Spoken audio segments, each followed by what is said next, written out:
I made a pledge so that Colombia would reduce the carbon emissions or the greenhouse gases emissions by 51% in 2030. And I remember that I had a lot of criticism by some sectors saying, this is so ambitious in a country that only represents 0.6% of all the world emissions. Why are they putting so much cost in their economy? Welcome to The Sustainable Edge, your podcast that moves sustainability beyond talk. You get to hear sharp perspectives and leave with insights you can put into action. I'm your host, Joachim Nahum, and this podcast is produced by Position Green. Today's guest is a leader who governed at the highest level during one of the most turbulent periods in recent history. Iván Duque is the former president of Colombia, one of South America's most important economies and one of the world's most biodiverse countries, and the author of a book that places climate action at the center of the region's long-term prosperity. As president, he balanced economic growth, the implementation of Colombia's peace process, and environmental stewardship, while positioning Colombia and South America within a rapidly changing global order. His achievements include expanding environmental protection to conserve 34% of Colombia's territory as protected areas, placing the country among global leaders in biodiversity conservation. He now continues his climate engagement as a trustee of the Science Based Targets initiative. Today, we'll discuss how sustainability can advance in an era of distrust, whether middle powers can shape climate cooperation, and what long-term leadership looks like when political and planetary stakes are high. And by the way, President Duque is also, to our knowledge, the only former head of state who is simultaneously a DJ. President Duque, welcome to Sustainable Edge. Well, Joaquin, it's always a pleasure to see you, and it's an honor to be participating in your podcast. And thank you for making all those references, including that, yes, I have a nice hobby that I do enjoy, and that I hope that at one time we can also share our DJ experiences in the Nordic countries, which is one of the paradise of DJing in the world. That is right. We do have a plan for it, and we're not letting you entirely off the hook with questions about being a politician and a DJ, so we'll get back to that. President Duque, I want to ask you, when you were elected to office, I believe you were the youngest head of state, at least in Colombian history, perhaps on the global stage. For our listeners who may not be that familiar with Colombia, how did you get there? And sort of looking back, what do you think prepared you the most for that responsibility? Well, thank you for that question, Joaquin. I was elected when I was 41 years old, and I was the youngest direct elected president in Colombia. There was a president in the 19th century, Eustorgio Salgado, who was 39, but he was not voted by the whole population. So that's the difference. And yes, I was elected at 41. And there were also young leaders at the time in the world stage. For example, I was a little bit older than Emmanuel Macron when I was elected. We had Charles Michel in Belgium was the prime minister, and there were others. So I was also very fortunate to have other heads of state of my generation, where we shared different points of views and ideas and objectives to implement in government. So that was very important. But how did I get there? I think I was fortunate to be born in a family where the sentiment of appreciation of humanism, history, and public service was there all at once. My mother is a political scientist. My father, who passed away 10 years ago, was a public servant and a politician. So we grew in a family where we regularly had conversations, discussions about the state of the world, the state of Colombia, and how to serve and why to serve with decency, with honesty, with devotion, with rigor. So I grew in that family landscape that I really enjoyed. And maybe since I had any notion of conscience, I would say, Joaquin, I always wanted to be president of Colombia. I studied high school and all my schooling in Bogota. Then I moved to law school. When I was in law school, I started getting involved in politics. I became a member of the Colombian Liberal Party. Very young, at 19, I was as under secretary general of the party.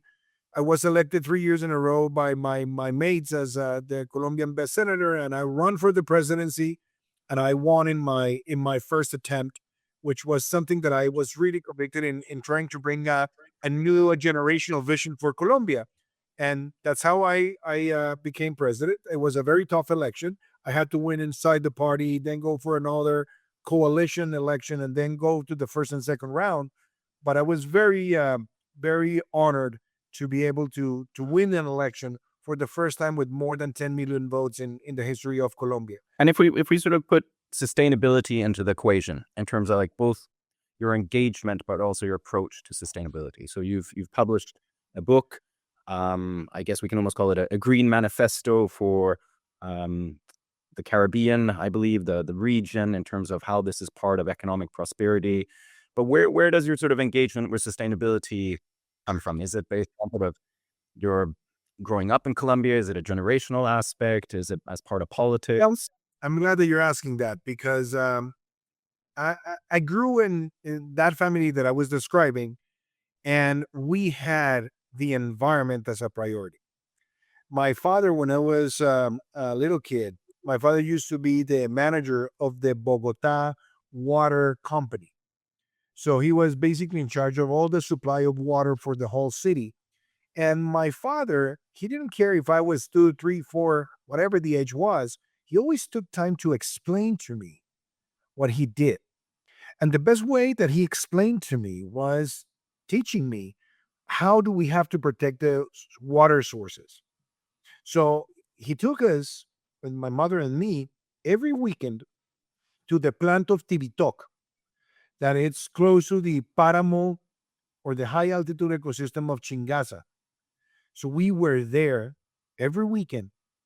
And I remember that we walked in the Paramo, very cold weather, but he showed me, for example, the frailejones.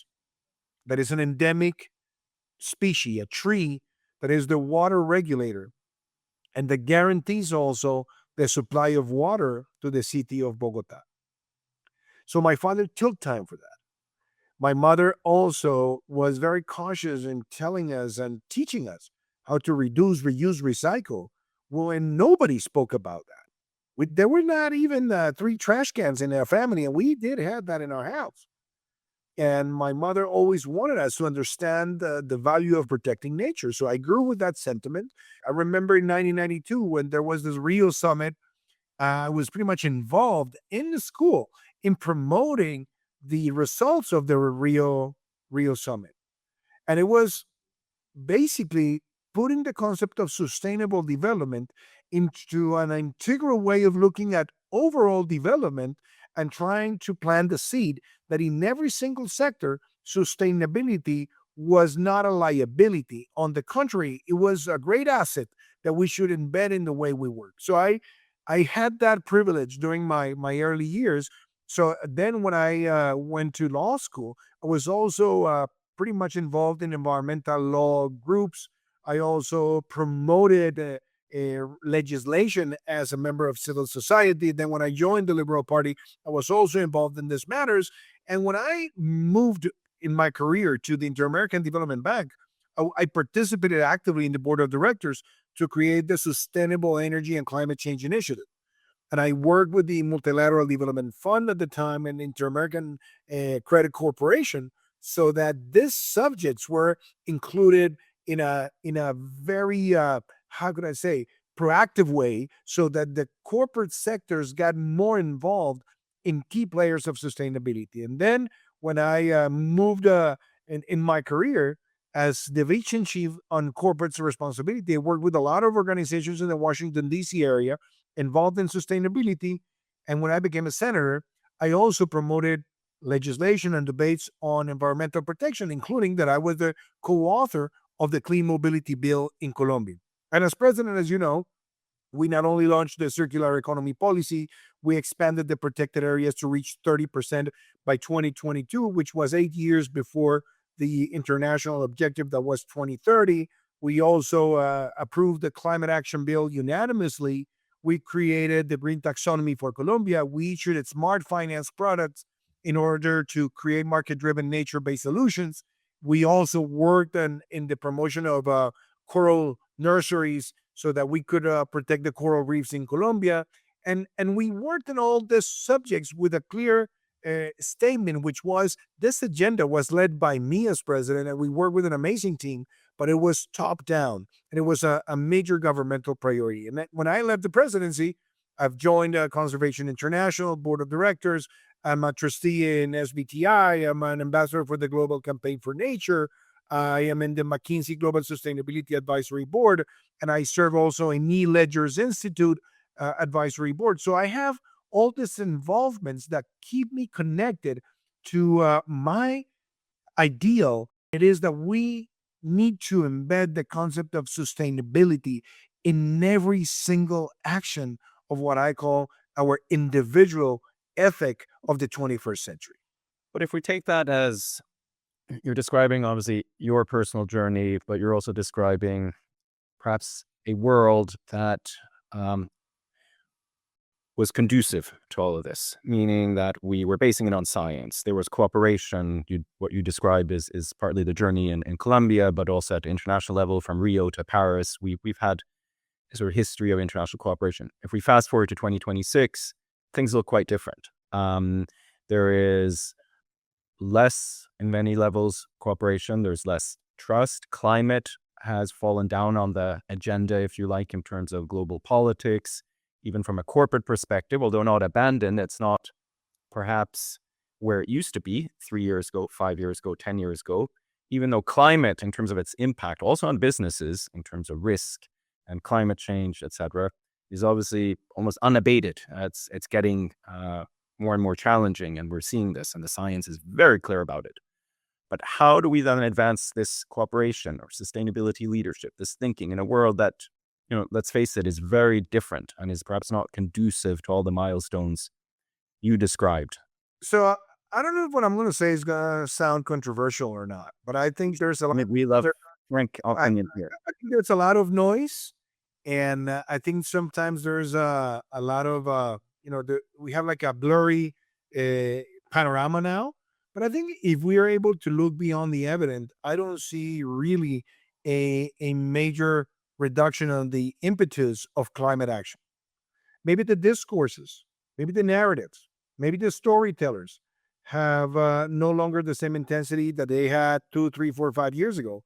But there are facts that I think are also very important. And I think the fact that, for example, the world has keep on incrementing the capability of non-conventional renewable energy, it just demonstrates that the energy transition is something that is ongoing and that is literally unstoppable, because you have to diversify the energy matrices all around the world, and it is good for climate, it's good for development, it's good for economic opportunities, it's also good for diversifying the activities in certain economies or in the whole economies of the world. So I think that continues, right? The second thing is, I also do believe that, for example, the allocation of resources, that especially from market-driven solutions, from maybe the offset market, have not stopped. They've actually continued. They actually continue growing. So there are now more companies that, notwithstanding that they have to do their own efforts in reducing their own emissions, they continue to buy offsets from projects in the global south that are very important. And those resources come from the global north. So I continue believing that this market idea of mobilizing resources is not dead. On the contrary, you might say it's stable, but I see it continuously growing. Maybe not at the same pace, but it continues to grow. Yeah. And then there are other elements that I also consider very important, and it is the narratives and the semantics of this are for me sometimes quite interesting. And I've seen it, for example, when I regularly visit the United States, and sometimes when I go to Capitol Hill and I meet members of the U.S. Congress. When you talk maybe about climate and you use the word climate, it tends it becomes very polarizing. So you have people that would say yes and no, and they're two sides of the aisle with different opinions. But for example, when you talk about conservation, it's so bipartisan and bicameral that it just demonstrates that sometimes you're caught into narratives and semantics that become part of the political ideological battle and not necessarily with a great opportunity to bridge the divide. Because I don't think there's too much divide, to be honest, when there are aspects that are based on evidence. So conservation, the protection of the environment, I think everybody agrees. And I think that if you want to discuss that maybe the speed, the cost of decarbonization, well, that's another thing. But on the principle that protecting the environment has to be embedded in a vision of a country, I think there are elements in which we can be more intelligent in order to bridge the divide when we are captured into ideological polarization. Let me just ask if we talk about leadership on that. I just want to get your opinion on exactly this. On leadership, the Prime Minister of Canada, Mark Carney, has spoken about the middle powers in terms of what does cooperation look like. So that middle powers can be actually quite instrumental in advancing cooperation in a different geopolitical environment. And it seems like a lot of the middle powers, if it's Colombia, if it's Canada, Scandinavian countries, France, UK, are still quite committed to the climate agenda. So do you think that's also true, the sort of idea that we don't necessarily have to have all the big powers, but middle powers can actually do things here? Or are we at the end of the day also completely dependent on China and the US agreeing on things here? Well, I like that you mentioned the middle powers because I had the privilege, Joaquin, to serve with Mark Carney at the McKinsey Sustainability Advisory Board. He's one of the maybe brightest minds that I've ever met. A guy who has a great commitment with the environment. There's also savvy on finance, savvy on central banking, savvy on policy. He published an amazing books that I always recommend. That is called Value Mhm. or Values, and I think he knows pretty well that sometimes we're captured into this polarizing idea that, for example, oil and gas and conservation, they don't have nothing in common. There are other peoples that believe that this is always a yin and yang. So if you are in mining, that's contradictory with having forestry. And I love, for example, the example of Canada, because Canada has been a country that has been able to situate as as a state into a very balanced idea of making things uh, not only talk but have synergies. So, for example, Canada can be a superpower in oil and gas, but can also be a superpower in non-conventional renewable energy. That Canada can be a leader in mining and at the same time be a leader in reforestry and forestry as a sustainable industry. They have been able to also talk about decarbonization and not enter into an ideological battle with the molecule of the hydrocarbon, but give the hydrocarbon sector also the possibility to look at ways and mechanisms in which they can also reduce their carbon footprint and eventually, for example, use geological net zero as an option in order for the sector also to contribute to have a more sustainable world. So I love that approach, and I think that's the approach that is gaining more momentum, at least in the middle powers, in the global south, and even in members of the OECD that come from Latin America. So I see these opportunities, and I'll give you one example. I made a pledge so that Colombia would reduce the carbon emissions or the greenhouse gases emissions by 51% in 2030. And I remember that I had a lot of criticism by some sectors saying, this is so ambitious in a country that only represents 0.6% of all the world emissions. Why are they putting so much cost in their economy? Well, we didn't think of this as a cost. We looked at this as an instrument that would allow us to be more competitive, environmentally speaking, because Colombia is one of the countries in Latin America, in the large economies, with the lowest emissions per point of GDP, which means to an investor that investing in Colombia can be a cleaner dollar than investing in somewhere else. So we have to look at this as competitiveness opportunities, and that's how I always love to look at this. And let me give you one very important example that I mentioned before, Joaquin. We passed in Congress in a very polarized political landscape as we see it in every part of the world. We passed unanimously a climate action bill with all these KPIs and all these objectives. And I think what helped is that we didn't have deniers of climate change, but instead we all understood that in a country like Colombia, that is in the top 20 countries more affected by the effects of climate change, we have to teach and lead by example. So we didn't care if we only represent 0.6% of the global emissions. We really wanted to demonstrate that we were able to have commitments that if we are able to do it, why not the big superpowers also embrace that path? That's a great example. And obviously, Mark Carney, also famously the co-sponsor with Bloomberg of the climate TCFD, the climate risk disclosure framework that is quite commonly used by capital markets and corporates, which I think underscores your point about looking at climate from a risk and opportunity, not necessarily from a sort of ideological perspective, but that you would not be managing your company, or you would not be managing your assets correctly as an investor if you didn't look at climate as somehow a risk or an opportunity to your assets and the value and what happens from a pure climate risk perspective. But at the same time, we're seeing that planetary boundaries, if you like, we're going to have Johan Rockström on this podcast, who is one of the leading global scientists, a member of the IPCC. And, he's quite clear about the planetary boundaries here, whether we're talking about carbon, water, forests, etc. It's generally moving in the wrong direction. So whatever we're doing or not doing, it's not really moving the dial in terms of planetary boundaries. But are you still optimistic? Because I think, it's quite convincing, your arguments of why there's optimism and why we should look a little bit beyond the noise. But from a science perspective, it's not moving in the right direction. Well, I have great respect for him, and I have the privilege of being with him in multiple events. He has been also doing some work with Conservation International for quite some time, so we've interacted, and it's not only one of the most respected voices on climate action, but it's someone that from the science community continuously provides information that allows policymakers to be aware.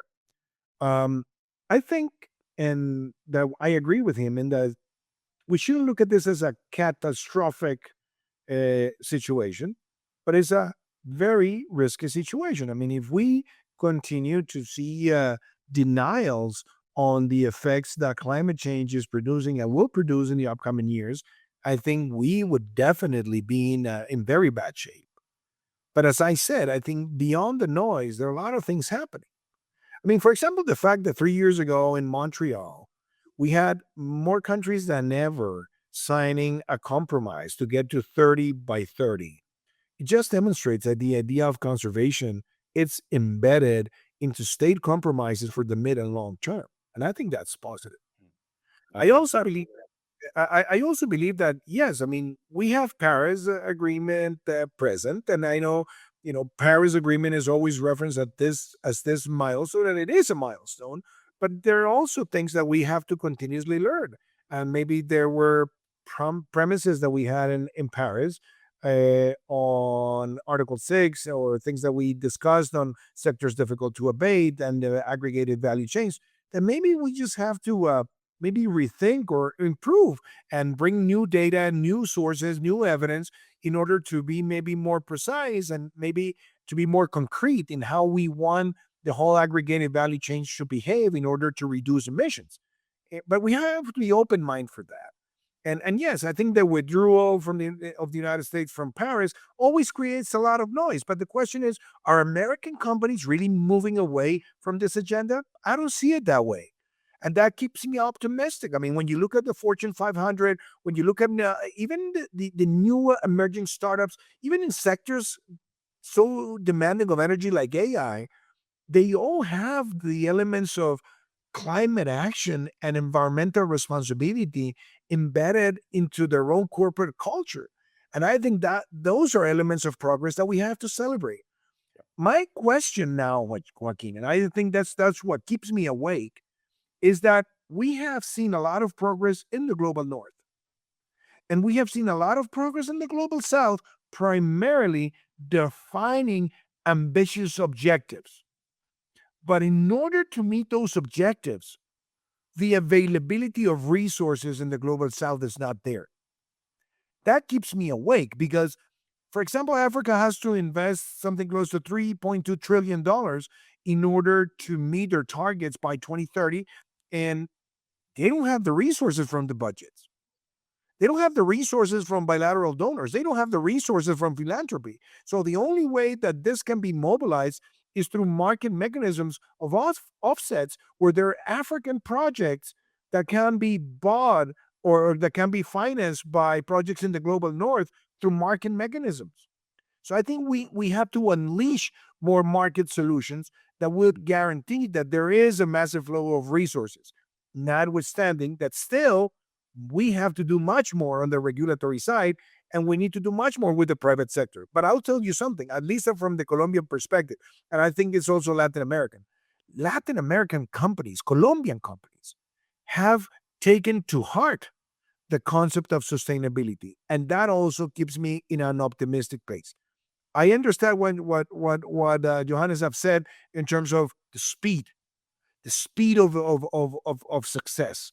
Mm. That is the big question. But I'm happy to say that optimism should guide us and continue to guide us in the current environment that we live in. And not just to then ask pessimistic questions, if you like. Here, I'll repeat a fun fact we've had on the podcast before, that last year, the state of Texas produced more clean energy than dirty energy. So contrary, perhaps, to popular perception, Texas is a net positive producer of clean energy, which most people don't believe, actually, when they hear that. But so that is another fact in terms of moving in the right direction. Yes, but let me say something there, if you allow me. I believe that that we should not fall into the trap of saying clean and dirty energy. I think it's energy, and all forms of energy need to have a clear commitment in how to be more efficient in terms of reducing their emissions in the case of traditional energy sources, but also how they can also contribute to have a much better conscience on the molecule of hydrocarbon that is necessary for our society, at least for the next 50 years. We're talking about energy mix, and as you pointed out, the sort of the global energy mix is moving more towards renewables, Yeah. and even Texas, again associated with mainly Yes. offshore oil production, is actually then has a larger green share, if you like, of energy production. So I think that is sort of reflecting the global trend, and that kind of goes beyond the noise, that it is kind of inevitable, as you described it, this energy transformation. Now, I want to ask you a few questions. I told you we're going to come back to your pastime, which I believe your sort of your foray into DJing started during the COVID period in Colombia. But I actually have a question to you. What's harder, reading a room as a DJ or reading a nation as a president? Well, I want to use the question to tell you two things that I've learned in both activities. Politics, you have to not only read what people feel and what people want, but you also have to sometimes allow, through your own vision, maybe mobilize people emotions and priorities into those things that are very important for the moment, for the current situation, but also for what's coming up next. So if I were to use DJing as a way of maybe simplifying concepts, a DJ is not a good DJ is not a guy that comes to the room and starts showing off how rapidly he moves all the buttons in the cue section of the table. Basically, a good DJ allows people to enjoy the music and start scaling up the enjoyment of the music. And then there's the possibility for you to mix, which in politics is very important, because if you only want to play one kind of music, you're going to get stuck and you're going to bore the people. And you have to be able to connect different melodies and different rhythms. And the transition of mixing those two rhythms allows people to enjoy the music, which in politics, that's why when I see people that are radical on the right or on the left, and they don't want to be able to allow any kind of mixing of ideas because they believe that's contradictory, well, remaining in the center is being able to mix what you believe has a value here and a value there, and both can match. And I like that if I'm able to simplify concepts from one activity to the other. And I'll tell you something. At the end, both have a performance element. And in politics and in music, if you want to be a good performer, you have to be disciplined, you have to be trained, but you also need to have values, and you also need to have commitments, and you also need to define your boundaries. So I think those are lessons that I take from both activities. Wonderful. And one final question. I've had a previous guest on the podcast who was Brazilian. I asked him for a World Cup prediction. You can guess what his prediction was. I'm going to ask you the same. We have a World Cup coming up this summer that is a unifying experience, if you like, and is a wonderful event. But we all have different loyalties here. So I can guess where your loyalty is. But what's your prediction? Who is going to win the World Cup? Well, I think the finalissima that is about to be played in the next few weeks is going to be very predictive, maybe, of something that can happen in the World Cup. I think, in my opinion, the best Latin American team, or maybe in the Western Hemisphere right now, is Argentina, without a doubt. Not only because Messi is there, but I think beyond Messi, the fact that you have a very young team, they're all in their mid-20s, and they've all been already champions of the world, and they're playing in top teams around the world, I think makes this team still the greatest team in this hemisphere. And you look at the performance in the eliminatory; they ranked number one, and they were basically consistent during the whole eliminatory. President Duque, I want to thank you so much for joining us here on Sustainable Edge. It's been a fantastic conversation, one that I know our listeners will deeply appreciate. Thank you. Well, thank you so much, Joaquin. It has been a pleasure, and I also look forward for you to come to Colombia soon. Send also my best to your production team, and congratulations for this podcast. That's it for this episode of Sustainable Edge. If you found today's conversation inspiring, make sure to subscribe and leave us a review. It helps more sustainability leaders find us.